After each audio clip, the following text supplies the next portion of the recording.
El día del cumpleaños de mi hijo, mi nuera le dijo: «No quiero a esa vieja en mi casa. Trae mala suerte». Y él, con una sonrisa ligera, respondió: «Tu deseo es mi ley, amor». Esa fue la noche en que decidí vengarme, con elegancia. Le entregué las llaves del auto que había comprado para él, un regalo que costó más de lo que gano en medio año, a nuestra empleada doméstica, delante de todos los invitados. «Esto es para ti por lo que mi hijo ha hecho», dije con voz firme. El silencio cayó como un vidrio roto. «Hola, soy Luisa, y esta es mi historia. Gracias por acompañarme una vez más. Si te gusta escuchar historias reales que te hacen reflexionar, suscríbete a Historias de Luisa, deja tu me gusta y cuéntame en los comentarios desde qué país me escuchas. Me encantaría saberlo».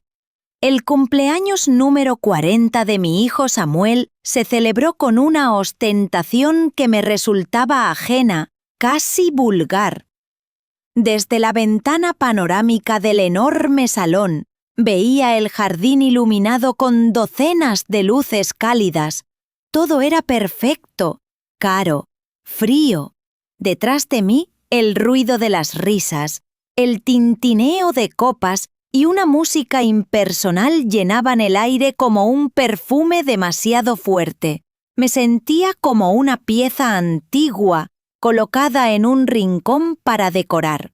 Yo era el mueble que se conserva por respeto, pero que ya nadie usa. Ese mismo mueble que una vez fue el centro del hogar y que ahora solo sirve para recordarte que el tiempo ha pasado. El terreno donde se levantaba aquella mansión, el dinero con el que Samuel inició su empresa, todo, absolutamente todo, había salido de mis manos. Yo trabajé durante décadas para construir el futuro que él ahora exhibía como propio. Nunca quise aplausos, solo soñaba con verlo feliz, seguro, con su vida resuelta. Y cuando lo vi triunfar, me sentí completa. Hasta que esa noche, su vestido rojo oscuro brillaba con los reflejos del cristal. Era la reina de aquella fiesta, la dueña de cada mirada. Y mi hijo, tan impecable y distante, sonreía junto a ella recibiendo felicitaciones, abrazos y halagos. «Samuel, tu nuevo proyecto es brillante», le decía un hombre de traje caro. «Eres un genio». Y él solo asentía. Ni una palabra sobre mí, sobre los cimientos que yo le había dado.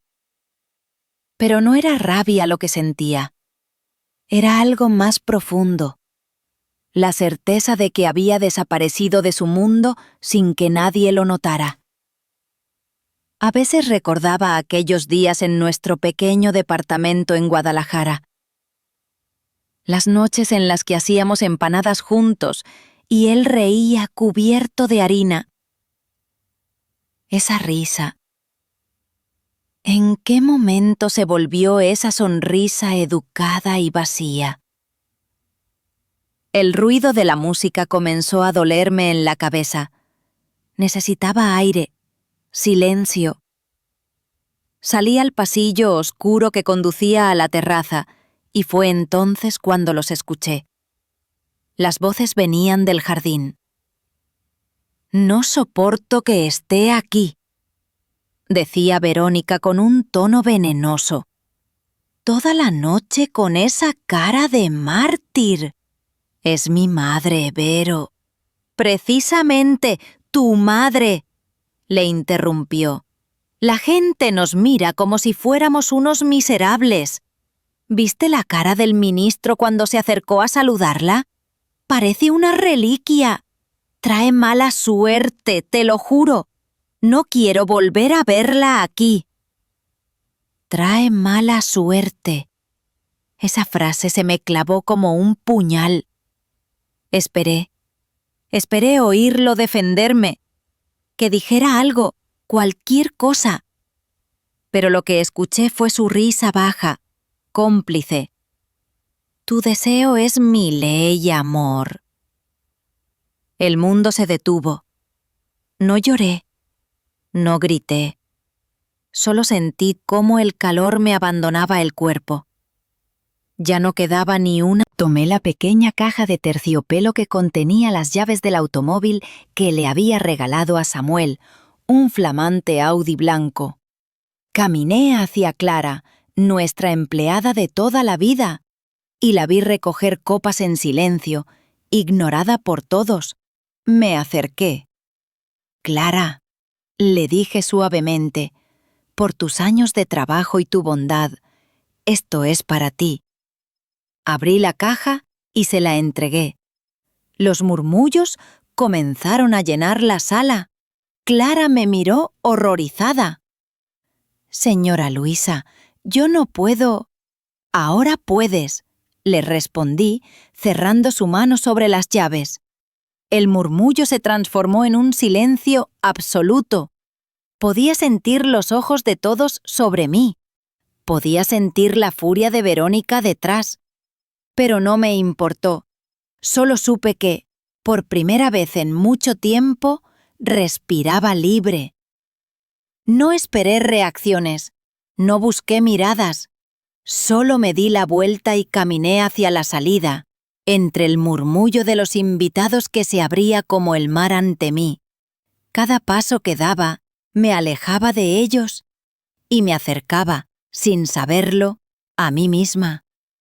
El aire nocturno golpeó mi rostro con una calma que dolía. Pedí un taxi por teléfono. No quise usar al chofer.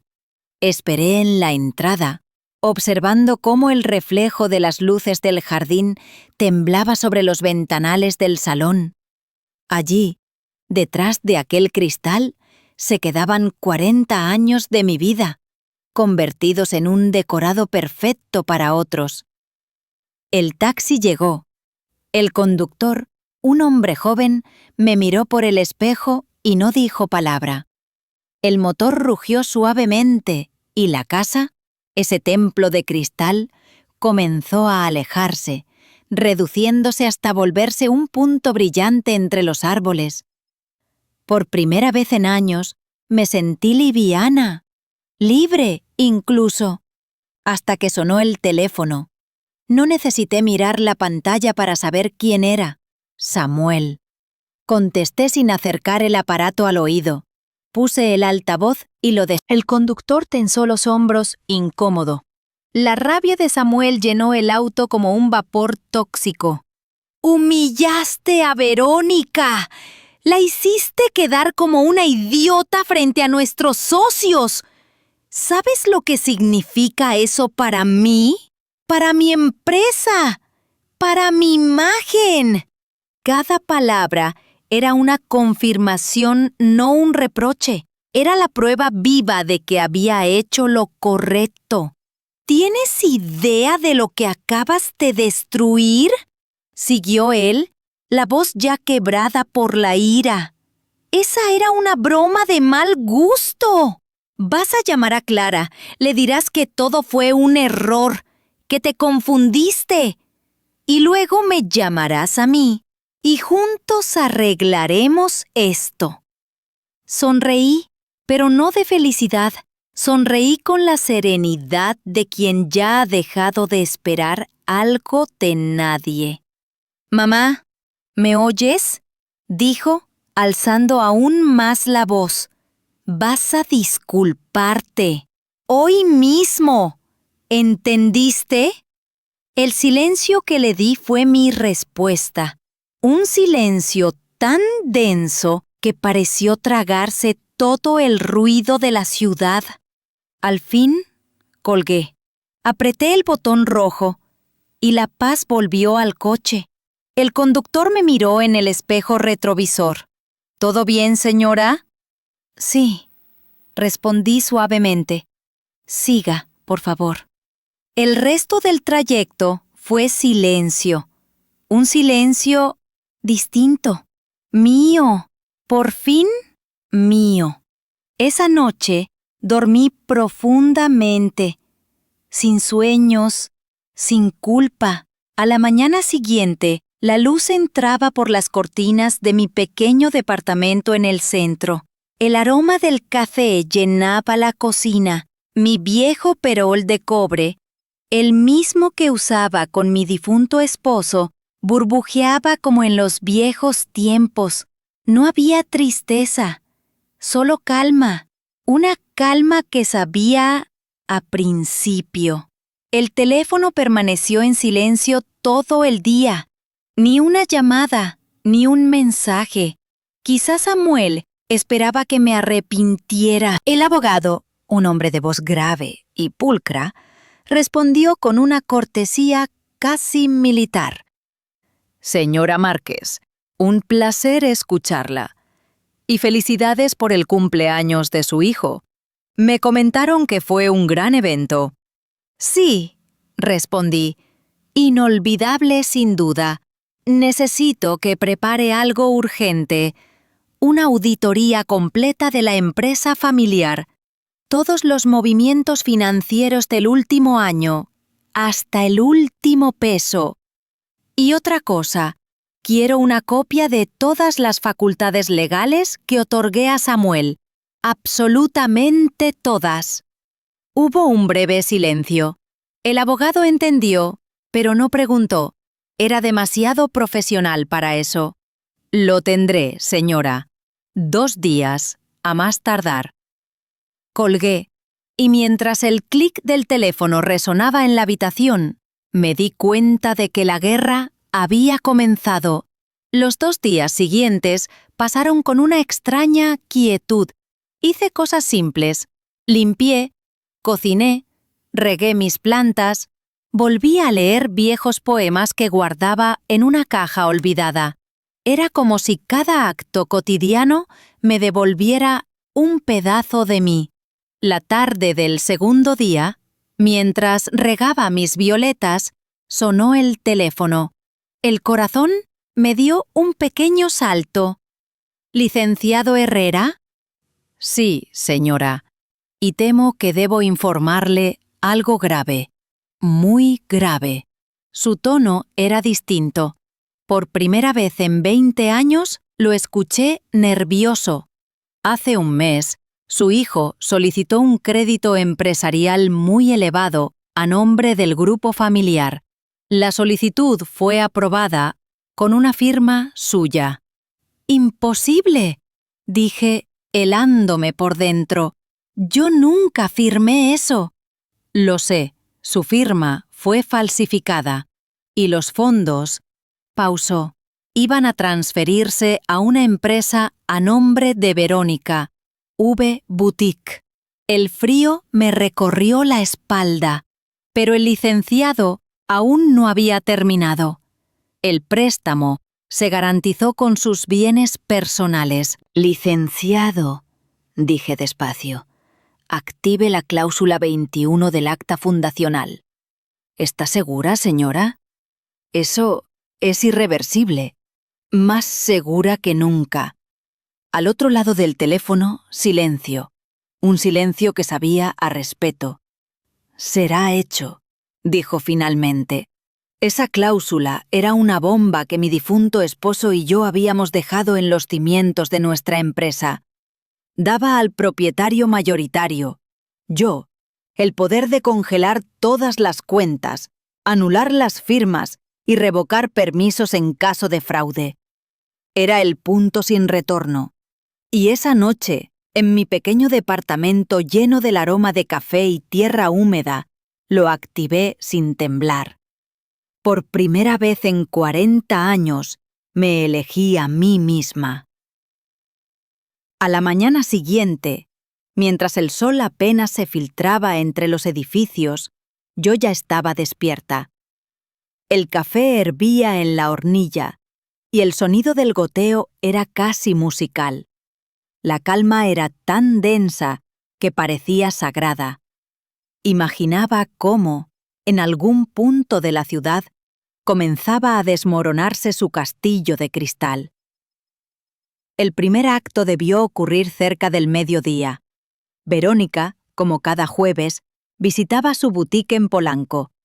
Perfume francés, manicura perfecta, su cabello cayendo en ondas sobre los hombros. Pidió un capuchino doble en la cafetería de la esquina antes de entrar. Era la dueña del mundo, hasta que no lo fue más. Frente a la caja registradora, deslizó su tarjeta dorada. 1, 2, 3 veces. Nada. La cajera, una chica con la voz temblorosa, trató de sonreír. «Disculpe, señora, parece que el banco rechazó la operación». Verónica parpadeó. Volvió a pasar la tarjeta, otra vez y otra, hasta que el silencio se volvió insoportable. «Debe ser el sistema», murmuró con la garganta seca. «Intenta otra vez». Pero el sistema no tenía la culpa. El sistema hacía exactamente lo que yo. Cómo su sonrisa perfecta se resquebrajaba. Cómo la vergüenza la envolvía como un abrigo de plomo. El segundo acto ocurrió un par de horas después. Samuel almorzaba con un grupo de inversores en un restaurante caro del centro financiero. Él siempre fue un maestro de la apariencia. Traje impecable, voz firme, mirada segura. Hablaba de expansión internacional, de proyectos, de contactos. Los demás lo escuchaban con respeto, hasta que llegó la cuenta. Metió la mano en su billetera con ese gesto automático de superioridad. Sacó la tarjeta empresarial y la entregó al mesero. Un minuto después, el mesero regresó, incómodo. «Disculpe, señor Márquez, pero la tarjeta fue rechazada». La sangre le subió al rostro. Pidió que lo intentaran otra vez. Nada. Sacó otra tarjeta y otra. Cada intento era un golpe invisible que lo desnudaba frente a sus socios. Podía imaginarlo luchando por mantener la calma, murmurando algo sobre un error técnico, mientras su mundo se deshacía entre sus dedos. Luego, el teléfono, una llamada al banco, y la voz del operador, fría, impersonal. Los movimientos de su cuenta han sido suspendidos temporalmente por orden de la propietaria principal de la empresa. Silencio. Pude oír ese silencio aunque no estaba allí. Un silencio que corta más que un grito. A las 6 de la tarde, el licenciado Herrera me llamó. «Todo está ejecutado, señora», dijo con calma. «Las cuentas están congeladas, las solicitudes anuladas, las firmas revocadas. La notificación oficial fue enviada por mensajero». Imaginé el momento en que ese sobre blanco llegaría a sus manos. El sonido del papel rompiendo el aire, la lectura de cada palabra. Se ha detectado fraude. Se revocan los poderes. Investigación interna. Los vi de pie en su casa de... El cielo estaba rojo, como si la ciudad ardiera a lo lejos. Tenía en las manos una taza de té de menta y el vapor se mezclaba con mi respiración. No sentía alegría, tampoco dolor, solo una claridad inmensa, fría, perfecta. Sabía que pronto tocarían a mi puerta, y no me equivoqué. A las 8 de la noche, el timbre sonó 3 veces. No fue un toque tímido, sino exigente, rabioso. Dejé la taza sobre la mesa y fui a abrir. Ahí estaban, Samuel y Verónica. 2 figuras deformadas por el orgullo y el miedo. Ella tenía el maquillaje corrido, el cabello deshecho. Él, la mandíbula apretada y los ojos vacíos. «¿Te volviste loca?», gritó ella apenas crucé la puerta. Nos arruinaste, Luisa. Arruinaste todo. Entró sin esperar invitación. Samuel la siguió, mudo, con el rostro blanco como la cera. ¿Sabes lo que hiciste?, continuó Verónica con una mezcla de rabia y desesperación. Congelaste todas las cuentas. No tenemos un centavo, ninguno. Ni siquiera puedo pagarle al personal. Cerré la puerta con calma. No contesté. Solo caminé hacia el sillón y me senté, observándolos con la serenidad de quien ya no pertenece a esa escena. Verónica caminaba de un lado a otro gesticulando, como una actriz sin público. Samuel se quedó de pie, mirándome con una expresión que no supe descifrar. Cuando por fin habló, su voz fue suave, casi dulce. «Mamá, no estás bien», dijo con tono paternalista. «Desde el cumpleaños estás diferente. Quizás necesites descansar o ver a un médico. Estamos preocupados por ti». Solo los dejé caer donde ustedes mismos cavaron. El silencio volvió a llenar la sala. Solo se oía el tic-tac del reloj de pared. Entonces tomé un papel del cajón del escritorio y lo puse sobre la mesa frente a ellos. Era una copia del crédito bancario, con mi firma falsificada y subrayada en rojo. Samuel la reconoció al instante. Su rostro se descompuso. Verónica dio un paso atrás. «Eso», dije despacio, «es un delito. Y señalé el teléfono, es el número de mi abogado». Sus ojos se encontraron aterrados. Por primera vez entendieron que el juego había terminado. No los expulsé. No grité. Solo me quedé en silencio mirándolos desmoronarse. Cuando finalmente salieron, dejando la puerta abierta detrás de ellos, la noche me pareció más limpia que nunca, y en esa oscuridad serena comprendí algo. No hay nada más poderoso que una mujer que deja de tener miedo. Cuando cerraron la puerta, la calma volvió a mi casa como una marea lenta. No era silencio de derrota, era silencio de poder. El tipo de calma que llega cuando uno sabe que no tiene nada más que perder. Tomé el teléfono y marqué el número del licenciado Herrera. «Licenciado, ellos acaban de venir». «Lo imaginé, señora», respondió con voz firme. «Supongo que el siguiente paso será intentar arrebatarle el control de la empresa». «Exacto», dije. «Samuel convocará a los socios minoritarios, intentará declararme incapaz o inestable. Necesitamos adelantarnos».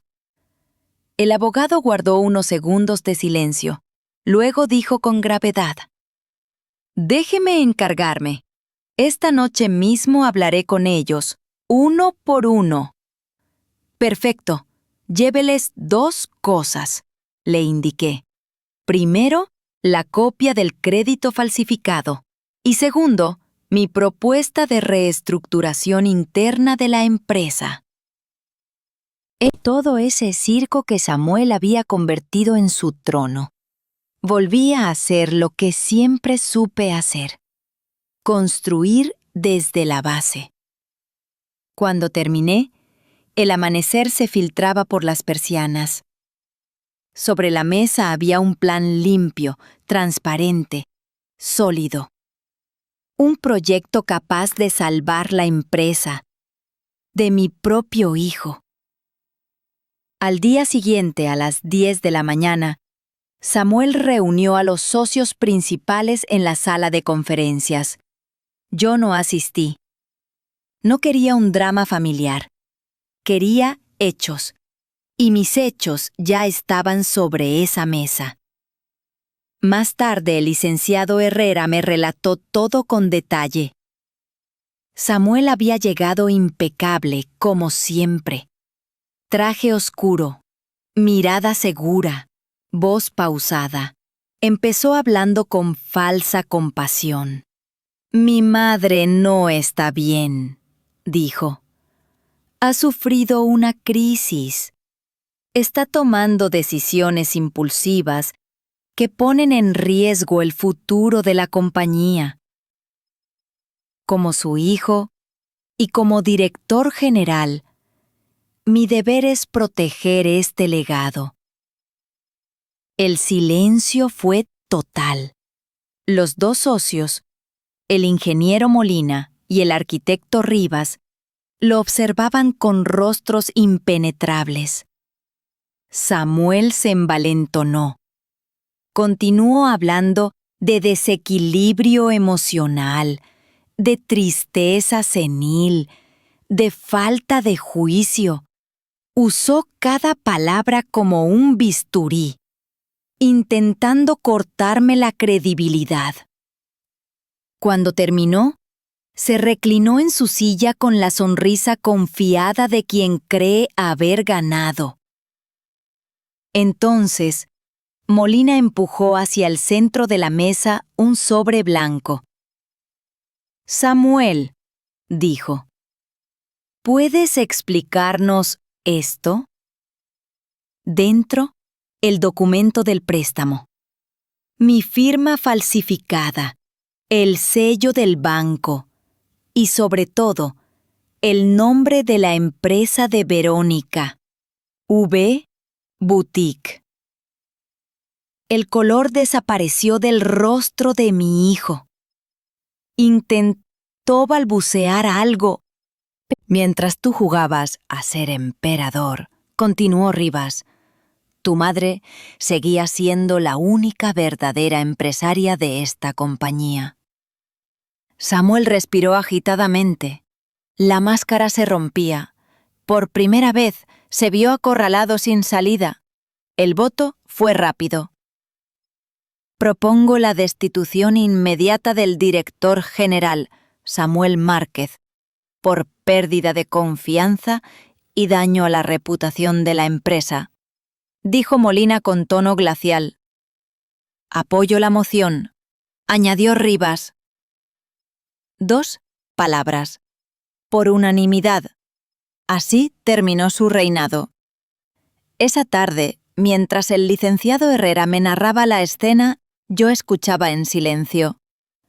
No sentí euforia ni venganza, solo una calma profunda, absoluta, como si el universo, por fin, hubiera respirado conmigo al mismo ritmo. Habían pasado 40 años para llegar a ese momento, 40 años de sacrificio, de silencios, de amor incondicional malgastado, y todo culminaba no con un grito, sino con una simple firma.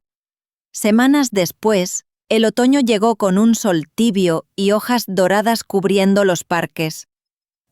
Yo había retomado un viejo pasatiempo, dibujar. Llevaba décadas sin hacerlo. El lápiz se movía por el papel con una suavidad que había olvidado. No dibujaba para vender ni para mostrar. Dibujaba porque mi alma lo necesitaba. Una mañana, mientras trazaba el contorno de una hoja de roble, alguien se detuvo frente a mí. Levanté la mirada. Era Clara, la mujer a la que había regalado las llaves del coche aquella noche. Tenía una bolsa de pan recién horneado en una mano y 2 vasos de café en la otra. «Señora Luisa», dijo sonriendo. La llamé varias veces, pero estaba tan concentrada que no me oyó. «Te lo he dicho 1000 veces, Clara», respondí con una sonrisa. «Solo Luisa». Se sentó a mi lado. El aroma del café llenó el aire. Su coche está reluciente. Nos quedamos calladas, mirando cómo el viento levantaba montones de hojas secas. Después de todo lo que había pasado, ese silencio ya no dolía. Era un silencio lleno de vida. En 3 meses, la empresa renació. Nombré a un nuevo director, un hombre mayor, serio, sin ambiciones de grandeza. Alguien que veía el trabajo como lo que siempre debió ser. Una responsabilidad, no un escenario. Las ganancias aumentaron. Los empleados recuperaron el ánimo y el nombre Márquez volvió a significar respeto. Mientras tanto, Samuel y Verónica desaparecieron. Se marcharon del país, según supe después. No los busqué. No necesitaba saber nada más. Creé un fondo irrevocable para él, suficiente para vivir, no para dominar, porque el castigo más grande para quien ha tenido todo no es la pobreza, sino la irrelevancia. Y así, después de medio siglo, volví a pertenecerme. Tomé un sorbo de café y miré el cielo claro sobre la ciudad. El sol acariciaba las hojas del parque y por primera vez en mucho tiempo sentí algo que no recordaba: paz. No felicidad, no triunfo, solo la serenidad de quien, tras perderlo todo, recupera lo único que importa: su dignidad. Queridos oyentes, gracias por llegar hasta aquí. Si esta historia te conmovió o te hizo reflexionar, suscríbete a Historias de Luisa, deja tu me gusta y cuéntame desde qué país me estás escuchando. Tu voz y tu opinión significan más de lo que imaginas. Pasaron varios meses. El tiempo, ese juez silencioso, empezó a poner cada pieza en su lugar. La empresa funcionaba sin mí, y eso estaba bien. Yo ya no quería ser el motor de nada. Solo quería ser Luisa, no la madre. A veces llevaba mi cuaderno y dibujaba las sombras de los árboles. Otras veces simplemente observaba a la gente. Parejas riendo, niños jugando con globos, ancianos leyendo el periódico. El mundo seguía su curso sin mí, y eso, lejos de doler, me hacía sonreír. Una tarde de sábado, mientras tomaba un café con Clara, vi a un hombre detenerse a pocos metros. Vestía sencillo, con una camisa gastada y jeans.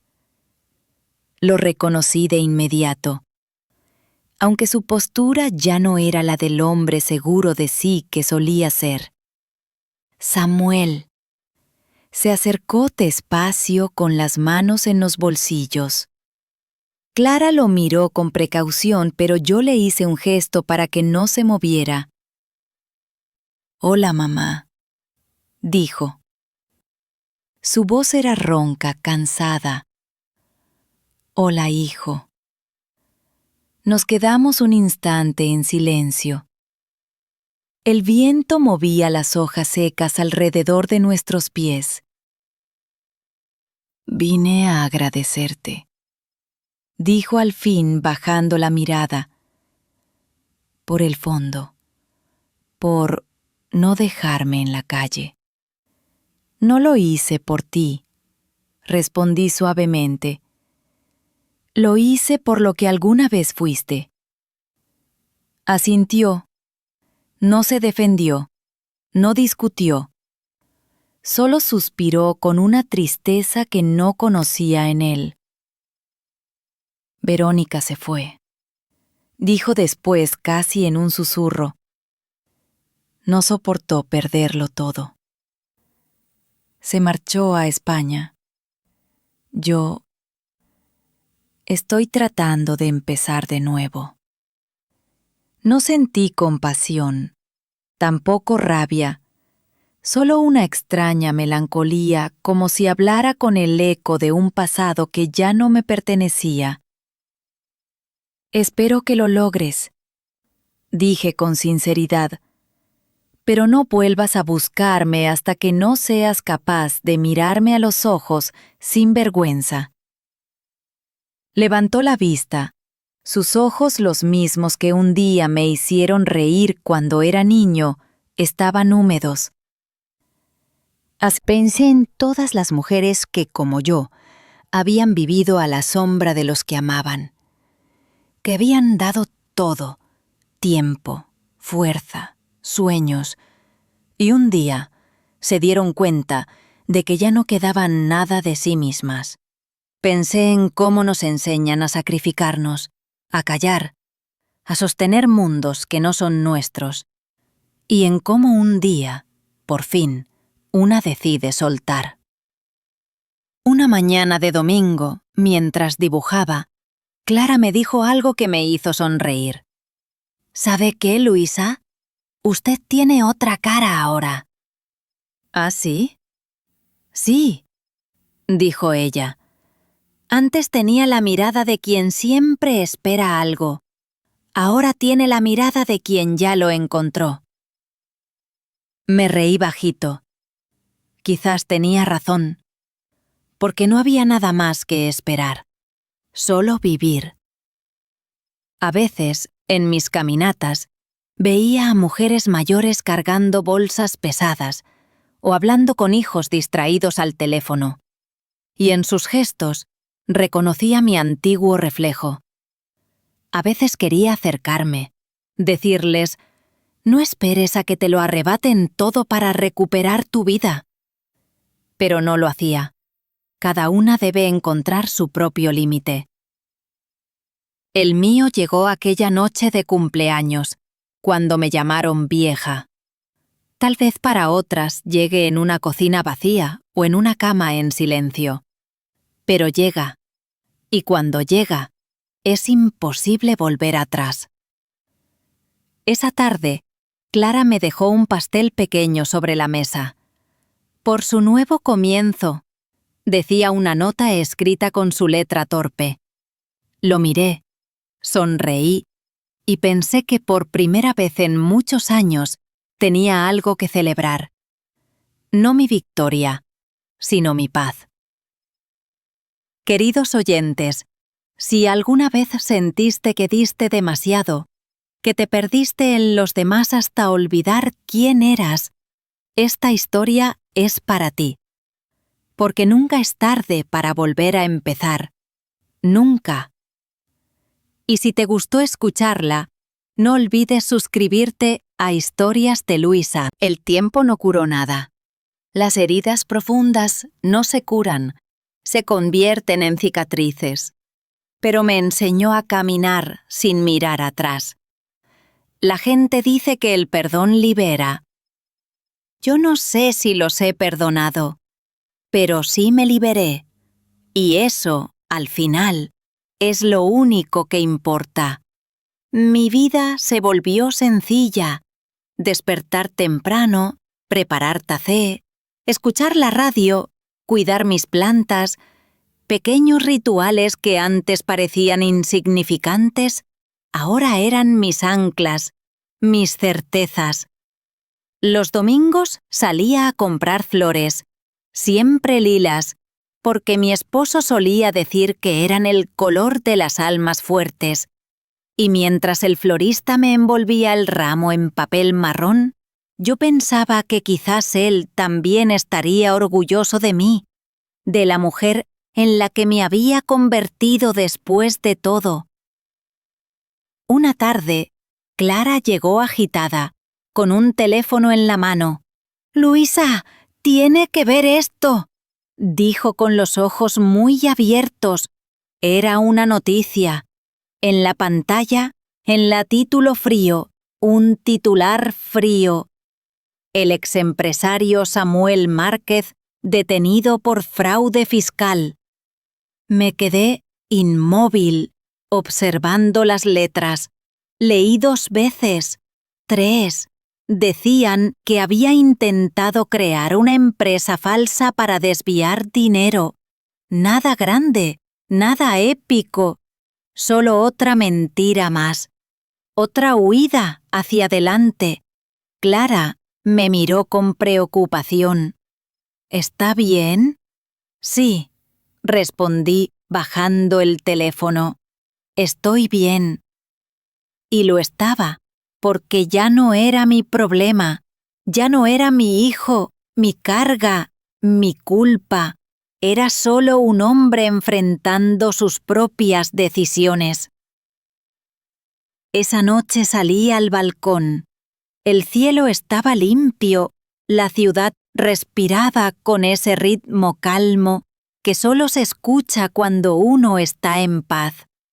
Encendí una vela, no por tristeza, sino por gratitud, por haber tenido el valor de decir basta, por haber resistido. Al día siguiente llamé a mi amiga Ana, productora de radio. Le conté mi idea. Ella se quedó en silencio un instante y luego dijo: «Luisa, eso tiene que escucharlo la gente». Una semana después, grabamos el primer episodio. Era simple, mi voz, un micrófono, una historia. La titulamos Cuando una madre deja de callar. No esperaba nada, pero en menos de un mes, el programa se volvió viral. Mujeres de México, de Argentina, de Colombia, de Chile, escribían contándome sus propias historias. Historias de abandono, de manipulación, de renuncia, pero también de esperanza, de redescubrimiento, de fuerza. Cada mensaje era una pequeña chispa de vida, y entendí algo que nunca antes había comprendido. Mi historia no era solo mía, era la de miles. Clara me ayudaba a responder comentarios, a grabar nuevos episodios. A veces reíamos juntas, a veces llorábamos. Ella decía que Historias de Luisa era más que un canal, era una especie de confesionario para almas cansadas.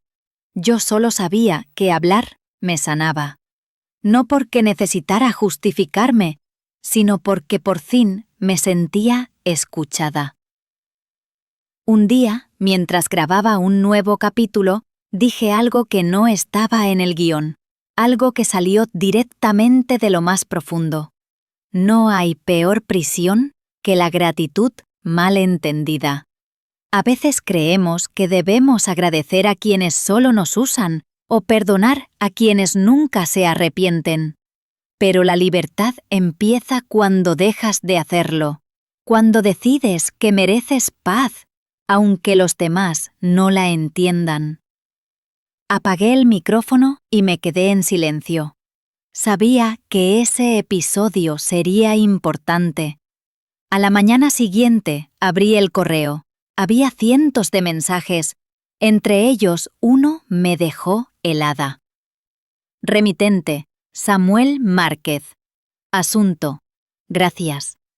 Solo una palabra en el cuerpo del mensaje. Escuché tu voz. Me quedé. Esa tarde, al cerrar la computadora, salí a caminar.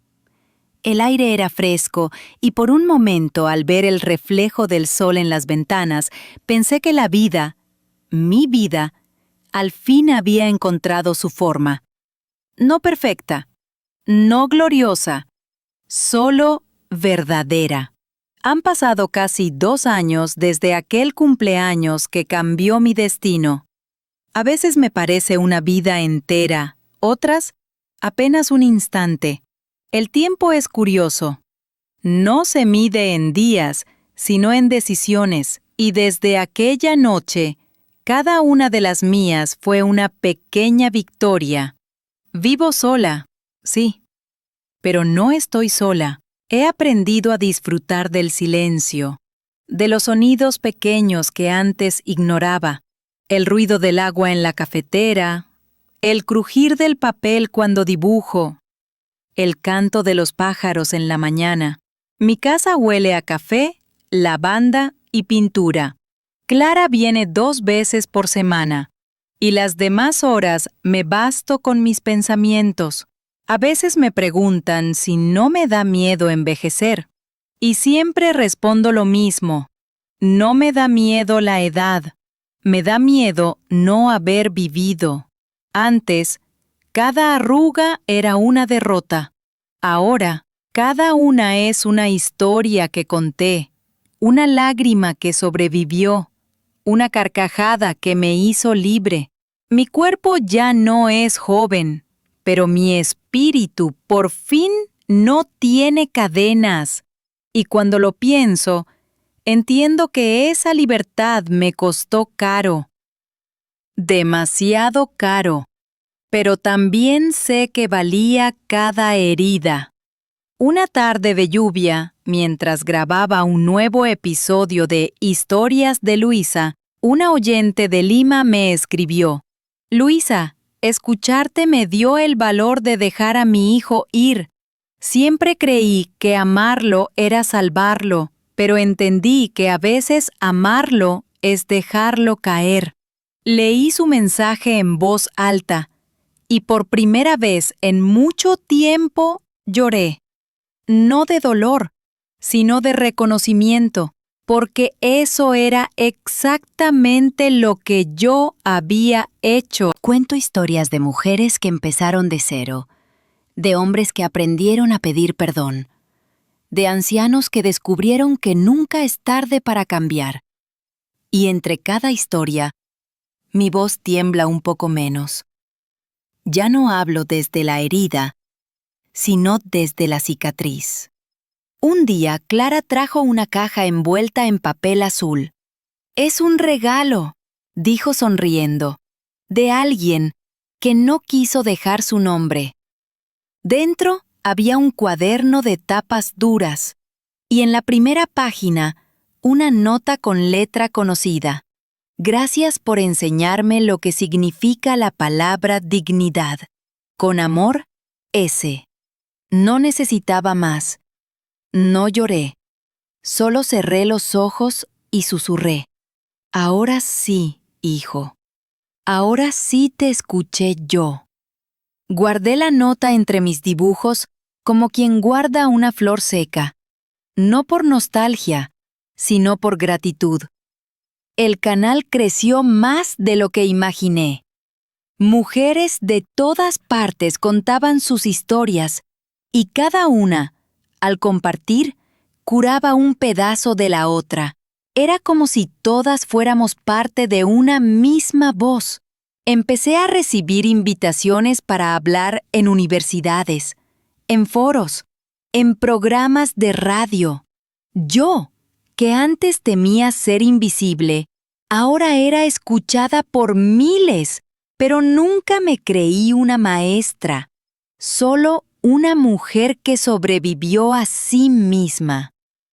Una noche, después de una conferencia en Buenos Aires, una joven se me acercó y me abrazó con fuerza. «Mi mamá siempre decía que se parecía a usted», me susurró al oído. «Gracias por darle esperanza». Ese abrazo me tembló en los huesos, porque entendí que ya no hablaba solo para sanar mi historia, sino para que otras encontraran la suya. Regresé a casa tarde, exhausta pero tranquila. Encendí una vela, abrí la ventana y miré las luces de la ciudad. Pensé en todo lo que había sido: la esposa obediente, la madre devota, porque la verdad no siempre brilla. A veces solo respira en calma, como una vela que sigue encendida cuando todas las demás se apagan. Y si tú, que escuchas esto, alguna vez sentiste que tu voz no importaba, que tu dolor era pequeño o tu historia irrelevante, déjame decirte algo. Tu historia vale. Tu voz importa y nunca, nunca Es demasiado tarde para recuperarte. Gracias por acompañarme una vez más. Si esta historia te tocó el corazón, suscríbete a Historias de Luisa.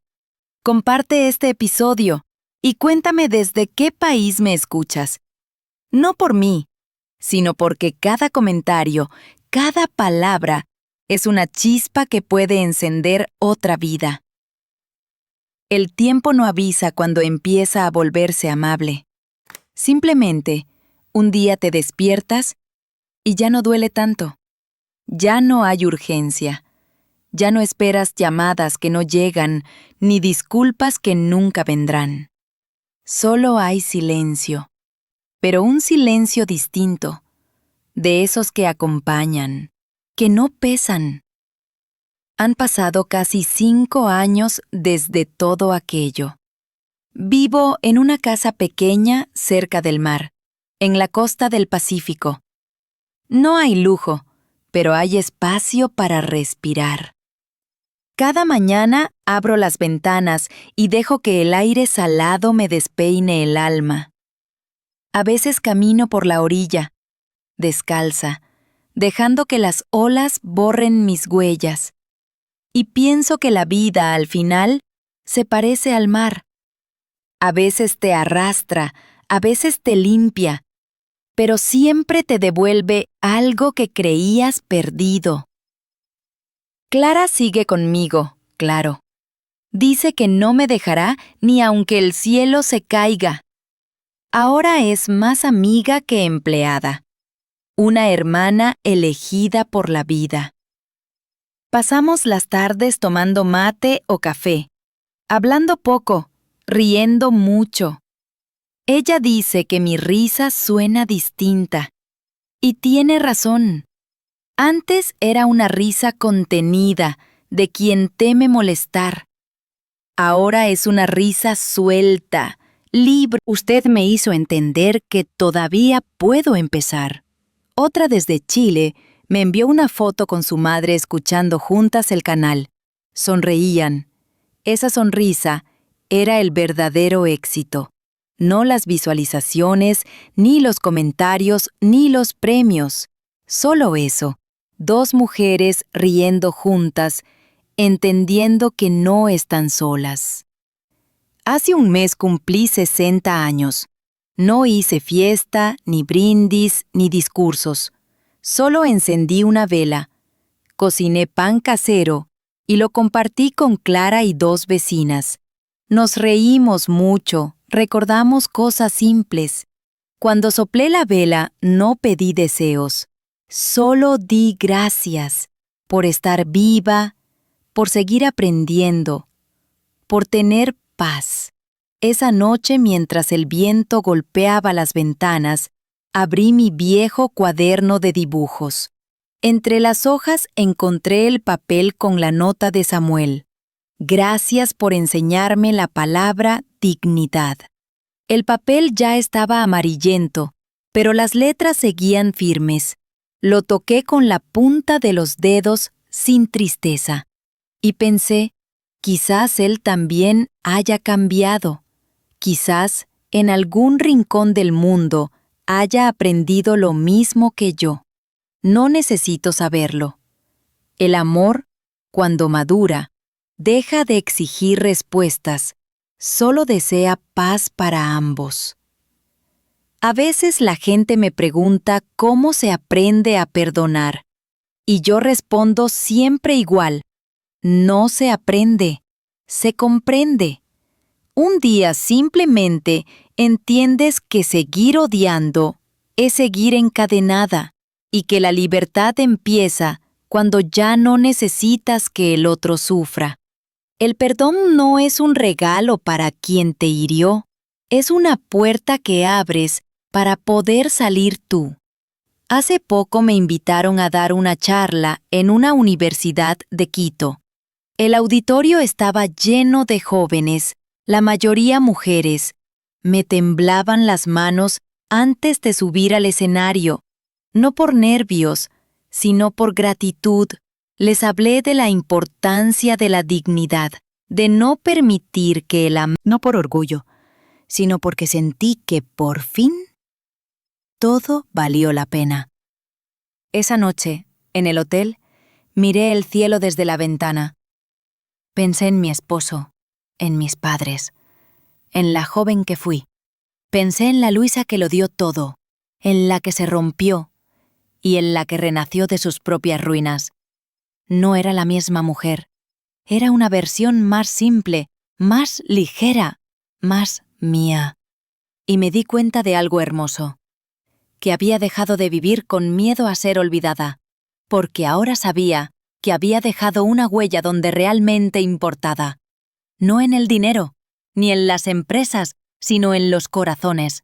Volví a casa unos días después. El mar me esperaba con su rumor constante. Clara me abrazó fuerte sin decir nada. Nos sentamos en la terraza a mirar el atardecer. ¿Sabe, Luisa?, dijo ella con su voz tranquila. A veces pienso que Dios le quitó todo, solo para devolvérselo de otra forma. Sonreí. Sí, Clara. Y lo devolvió multiplicado. Esa noche, antes de dormir, encendí una vela y recé sin palabras. Solo respiré. El mar rugía a lo lejos y sentí que cada ola repetía lo mismo. Ya está. Ya pasó. Ya puedes descansar. Y así lo hice. Dormí profundamente, sin miedo, sin culpa, sin pasado, solo con el alma en paz. El mar se ha vuelto mi reloj. Marca las horas con su respiración. No tengo prisa. Ya no la necesito. Hace unos días comencé algo nuevo. Un cuaderno de cartas que nunca enviaré. Lo llamé Cartas a mí misma. Cada mañana escribo una página dirigida a la mujer que fui, a la joven Luisa, la esposa devota, la madre temerosa, la que callaba para no incomodar. Hoy escribí la carta número 12 y, sin querer, lloré. No de pena, sino de ternura. Querida Luisa, no sé en qué momento empezaste a olvidar quién eras. Tal vez fue el día en que confundiste amor con obediencia. Que un día, cuando menos lo esperes, te vas a mirar al espejo y vas a reconocerte. Y vas a sonreír no por lo que ganaste, sino por lo que perdiste y aún así sigues en pie.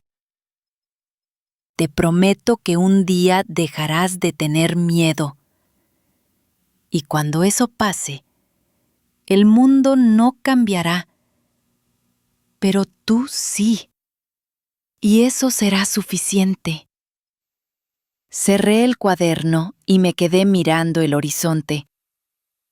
El sol caía lento, tiñendo el cielo de naranja y cobre. A lo lejos, un grupo de niños jugaba con una pelota en la playa.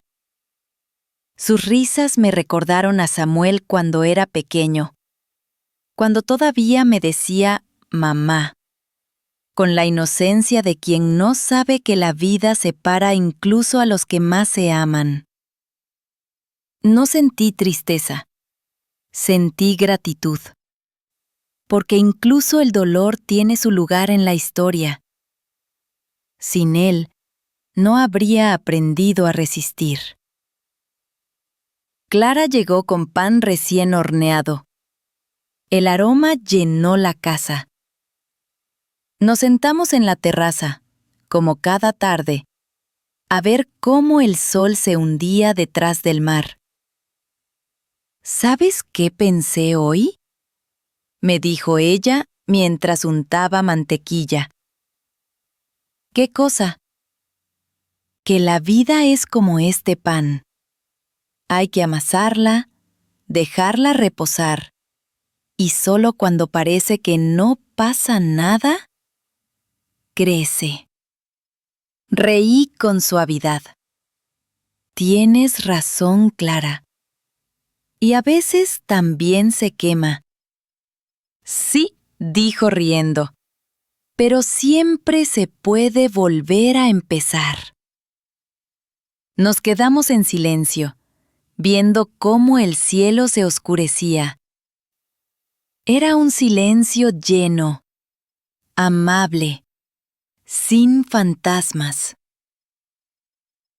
Esa noche, al acostarme, escuché el sonido del mar más fuerte que nunca. Me levanté y abrí las ventanas. El aire entró frío, limpio, y sentí, sin saber por qué, y me vi hermosa. No por fuera, sino en esa forma en que una mujer se ve cuando ya no se debe a nadie. Abrí el cuaderno otra vez y escribí mi última carta. Querida Luisa, ya puedes descansar. Ya hiciste lo que tenías que hacer. No te disculpes más por ser fuerte. No te avergüences de haber caído, porque cada caída te llevó hasta aquí. No fuiste perfecta, pero fuiste valiente, y eso, créeme, vale mucho más. Si alguna vez vuelves a sentir miedo, mírate al espejo y recuerda esto.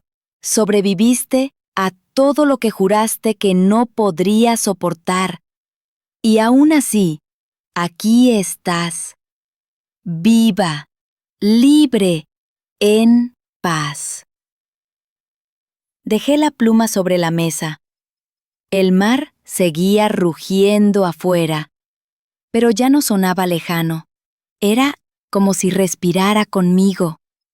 Clara entró más tarde con una taza de té, me miró y dijo sonriendo: «Luisa, parece que está en otro mundo». «Sí, Clara», susurré, «uno donde todo duele menos». Y por primera vez en años, sentí que no le debía explicaciones a nadie. Ni al pasado, ni a la vida, ni siquiera a Dios, solo a mí misma. Antes de dormir, grabé una última nota de voz para el canal. No era un episodio ni una historia, solo unas palabras. Gracias a todos los que escucharon mis historias. Gracias por hacerme sentir acompañada cuando creía que hablaba sola. Si alguna vez mi voz los hizo llorar, espero que también les haya ayudado a sanar, porque eso somos todos, ¿no?